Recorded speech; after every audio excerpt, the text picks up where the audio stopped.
to more than I can be.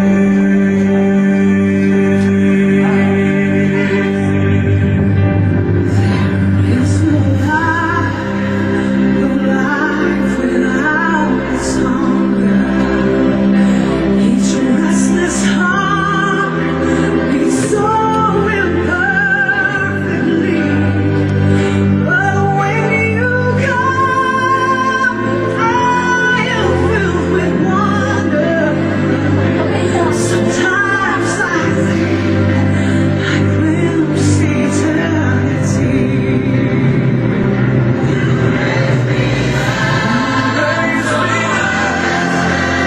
I can stand on mountains.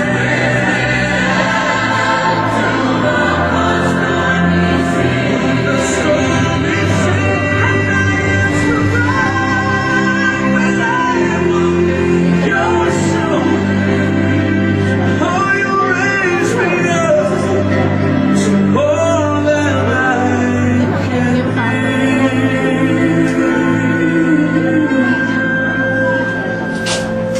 You raise me up to more than I can be.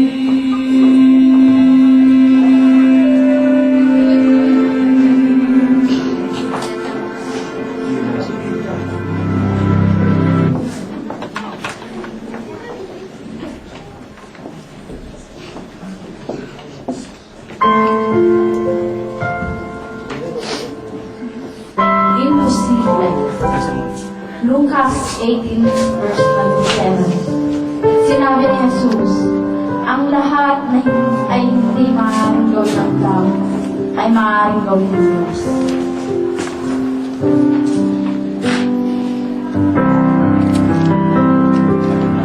Pagod na ako. Matthew 11 verse 20. Lumapit kayo sa akin, kayong lahat na nabibigat ang lubha, kayo papagpapahingahin ko.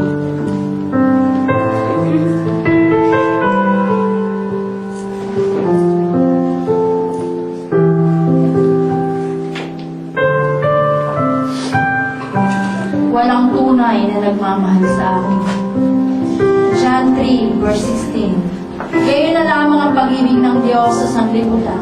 Kaya't ibinigay niya ang kanyang bugtong na anak, upang ang sino mang sumampalataya ay hindi mapahamak, kundi magkaroon ng buhay na walang hanggan.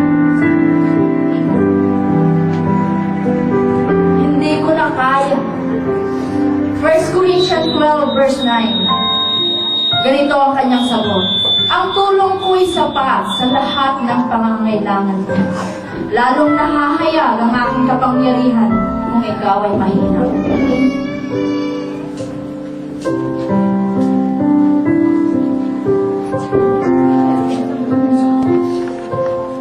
Lagi akong bigo.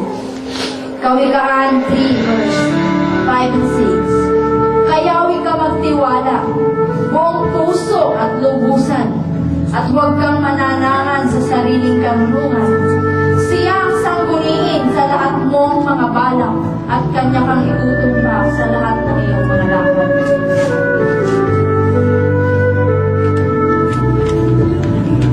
Hindi ko magagawa.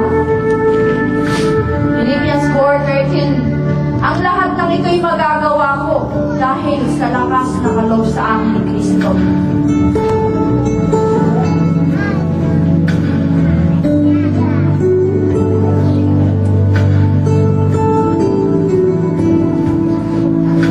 Hindi ko mapatawad ang iba. Ngunit kung hindi nyo pinatatawad ang mga nagkasala sa inyo, hindi rin kayo patatawarin ng inyong amang nasa langit. Matthew 6 verse 15. Nag-aalala sa kinabukasan. Philippians 4 verse 19. At buhat sa kayamanan niyang hindi mauubos, ibibigay niya ang lahat ng inyong kailangan sa pamamagitan ni Kristo Jesus.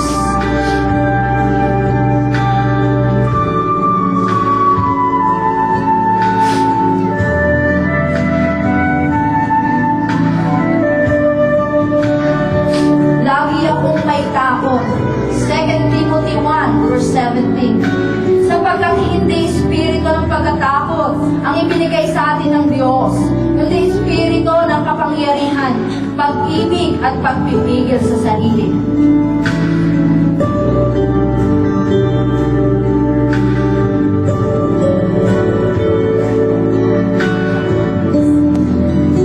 Wala akong karamay. Hebrews 13 verse 5, hindi kita iiwan, di pababayaan.